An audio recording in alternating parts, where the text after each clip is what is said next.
नमस्ते बच्चों। कक्षा 7 विषय विज्ञान और अपना लेसन है जंतुओं में परिवहन। तो इसका जो आधा पार्ट है वो अपने पिछली वीडियो में कर चुके हैं और दूसरा जो आधा पार्ट है वो अपने इसमें देखेंगे। तो देखो क्या दे रखा है, हृदय स्पंद कि हृदय के कक्ष की जो भित्तियाँ हैं वो पेशियों की बनी होती है। किसकी बनी होती है? पेशियों की बनी होती हैं। ये पेशियाँ लयबद्ध रूप से संकुचन और विश्रांति करती है। यह जो लयबद्ध संकुचन है और उसके बाद होने वाली जो लयबद्ध विश्रांति है, दोनों मिलाकर हृदय स्पंद कहलाता है। याद रखिए कि हृदय का स्पंदन जीवन के हर क्षण होता रहता है। यदि आप अपने वक्ष की बाईं तरफ हाथ रखेंगे तो अपने हृदय स्पंदनों को महसूस कर सकते हैं। अपने हृदय की धड़कन को महसूस कर सकते हैं अपने हाथ रख कर। और कई बार अपने ज़्यादा काम कर लें, थोड़ा तेज़ भाग लें तो अपने जो हृदय की धड़कन है वो क्या हो जाती है? तेज़ हो जाती है। तो अपने डॉक्टर के पास जाते हैं तो डॉक्टर जो अपनी हृदय की धड़कन को किस यंत्र द्वारा नापते हैं? स्टेथोस्कोप। किस यंत्र के द्वारा? स्टेथोस्कोप नामक यंत्र की सहायता से वो उसको मापते हैं। ये है हृदय स्पंद। जो चिकित्सीय स्टेथोस्कोप का उपयोग हृदय स्पंदन की ध्वनि को आवर्धित करने की युक्ति के रूप में करते हैं। स्टेथोस्कोप के एक सिरे पर एक चेस्ट पीस लगा होता है जिसमें एक संवेदनशील डायफ्राम होता है और दूसरे सिरे पर 2 ईयर पीस लगे होते हैं जो एक नली द्वारा चेस्ट पीस से जुड़े रहते हैं।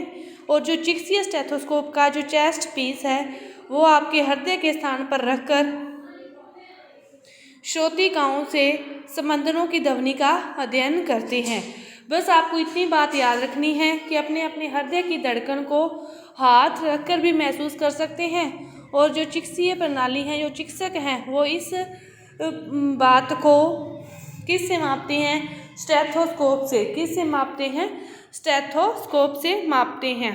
तो आपको क्रियाकलाप दे रखा है 11.2 कि 6 से 7 सेंटीमीटर व्यास की कोई कीप लीजिए और कीप के स्तंभ पर रबड़ की एक नली को कसकर लगाइए। आप कीप लो, उस पर क्या करो?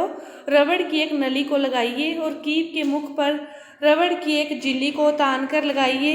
रबड़ बैंड की सहायता से उसे क्या कर दो? कस दो। फिर अब रबड़ की नली से मुक्त सिरे को, उससे पहले देखो स्टेथोस्कोप आपको दे रखा है, ऐसा होता है। एक सिरे पर ये है चेस्ट पीस जिसको वो डॉक्टर अपने हृदय पर लगाता है और इनको क्या करता है? अपने कानों में लगाता है। इस प्रकार ये स्टेथोस्कोप कार्य करता है। नली को अपने कान के पास रखिए और कीप के मुख को अपने वक्ष पर हृदय के निकट रखिए। नली के को तो अपने कान के पास रखो, कीप के मुख को तो, और जो नली है उसको क्या करो? हृदय के निकट रखो। अब सावधानी से आप ध्वनि सुनने का प्रयास करो। क्या आपको नियमित स्पंदन ध्वनि सुनाई दे रही है? यह जो ध्वनि है वो हृदय के स्पंदनों की है, हृदय के धड़कन की है। आपका जो हृदय है वो 1 मिनट में कितनी बार धड़कता है, इसके बारे में आप देख सकते हो। और फिर उसको 4-5 मिनट आप दौड़कर फिर हृदय की स्पंदन को देखो तो आपको दोनों में क्या होगा? अंतर महसूस होगा कि पहले तो जो हृदय था वो सही धड़क रहा था, बाद में उसकी जो गति है वो क्या होगी? तेज हो गई। क्योंकि अपनी जब भागते हैं तो अपने को भागने से अपने शरीर की जो मांसपेशियां हैं सारी वो क्या करती है? तेज कार्य करना आरंभ कर देती है। तो जिस कारण हृदय की धड़कन क्या हो जाती है? तेज हो जाती है। तो देखो कि जो प्रत्येक हृदय है स्पंदन ध्वनियों में एक स्पंद उत्पन्न करता है और प्रति मिनट ध्वनि में जो उत्पन्न स्पंद है हृदय स्पंदन दर को बताती है। इसके बाद हृदय स्पंदन और स्पंदन दर के लिए ये आपकी कक्षा के लिए ये बताया हुआ है कि इसमें बच्चे का नाम लिखो, विश्राम के समय उसकी स्पंदन दर और दौड़ने के समय। इस प्रकार आप हर बच्चे के लिए करके इस सारणी को भर सकते हो यदि आपके पास स्टेथोस्कोप है। हृदय के विभिन्न कक्षों की लयबद्ध गति रक्त के परिसंचरण और पदार्थों के परिवहन को क्या करती है? बनाए रखती है। अपने शरीर में इसके रक्त के साथ ही जो ऑक्सीजन है वो शरीर के विभिन्न भागों तक पहुंचती है। तो अन्य पदार्थों का भी जो परिवहन है वो इन्हीं रक्त वाहिनियों के द्वारा ही होता है। देखो, रक्त परिसंचरण की खोज किसने की थी? विलियम हार्वे ने। किसने की थी? विलियम हार्वे ने। रक्त परिसंचरण की खोज किसने की? विलियम हार्वे ने की। वो क्या थे? एक अंग्रेज थे। विलियम हार्वे क्या थे? एक अंग्रेज थे। उन दिनों यह मान्यता थी कि रक्त शरीर की वाहिनियों में दोलन करता रहता है और इस मत के लिए हार्वे का उपहास किया गया। विलियम हार्वे ने रक्त परिसंचरण की क्या की? खोज की। और उन्होंने क्या कहा कि जो रक्त है वो शरीर की वाहिनियों में क्या है? दोलन करता रहता है, गति करता रहता है। लेकिन इस मत के लिए हार्वे का मजाक उड़ा दिया दूसरों ने कि कभी ऐसा भी हुआ है। तो उन्हें परिसंचारी कहा जाता था और उनके जो अधिकांश रोगियों ने उनसे फिर उपचार कराना ही बंद कर दिया।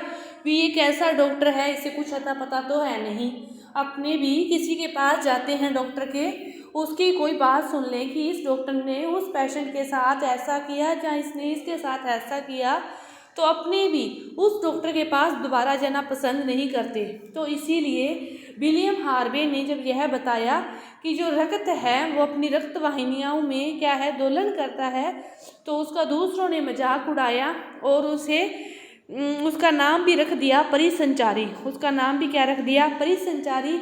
और उसके जो फिर पेशेंट थे उन्होंने भी उससे उपचार कराना बंद कर दिया।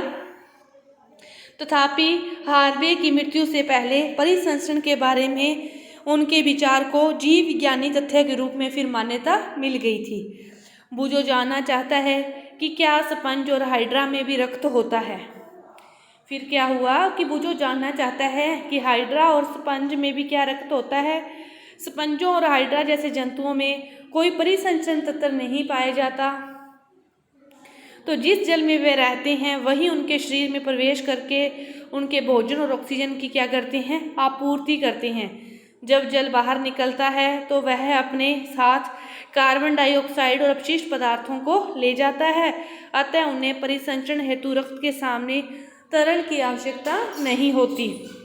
तो आइए अब हम शरीर द्वारा कार्बन डाइऑक्साइड के अतिरिक्त अन्य अपशिष्ट पदार्थों की निकासी के विषय में भी अध्ययन करते हैं। तो जंतुओं में क्या होता है? उत्सर्जन भी होता है। जंतुओं में अपशिष्ट पदार्थों का क्या होता है? उत्सर्जन भी होता है। तो आपको याद होगा कि शरीर में अपशिष्ट पदार्थ के रूप में उत्पन्न कार्बन डाइऑक्साइड फेफड़ों द्वारा किस प्रकार उच्छ्वसन के प्रक्रम के दौरान शरीर से बाहर निकल जाती है। यह भी ध्यान में रखिए कि अपाचित जो भोजन है वही क्षेपण प्रक्रम द्वारा मल के रूप में शरीर से बाहर निकाल दिया जाता है। आइए अब हम मालूम करें कि जो अन्य अपशिष्ट पदार्थ हैं वो शरीर से कैसे बाहर निकलते हैं।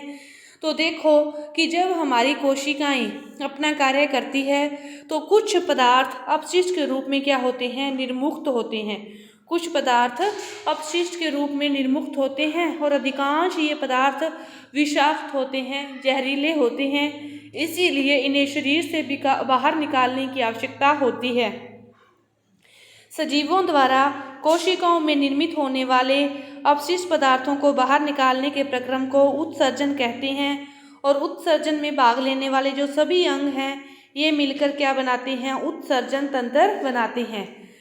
उत्सर्जन किसे कहते हैं? सजीवों द्वारा कोशिकाओं में निर्मित होने वाले जो अपशिष्ट पदार्थ हैं वो क्या है? उत्सर्जन है। और उत्सर्जन में जो भाग लेते हैं सभी अंग वो मिलकर क्या बनाते हैं?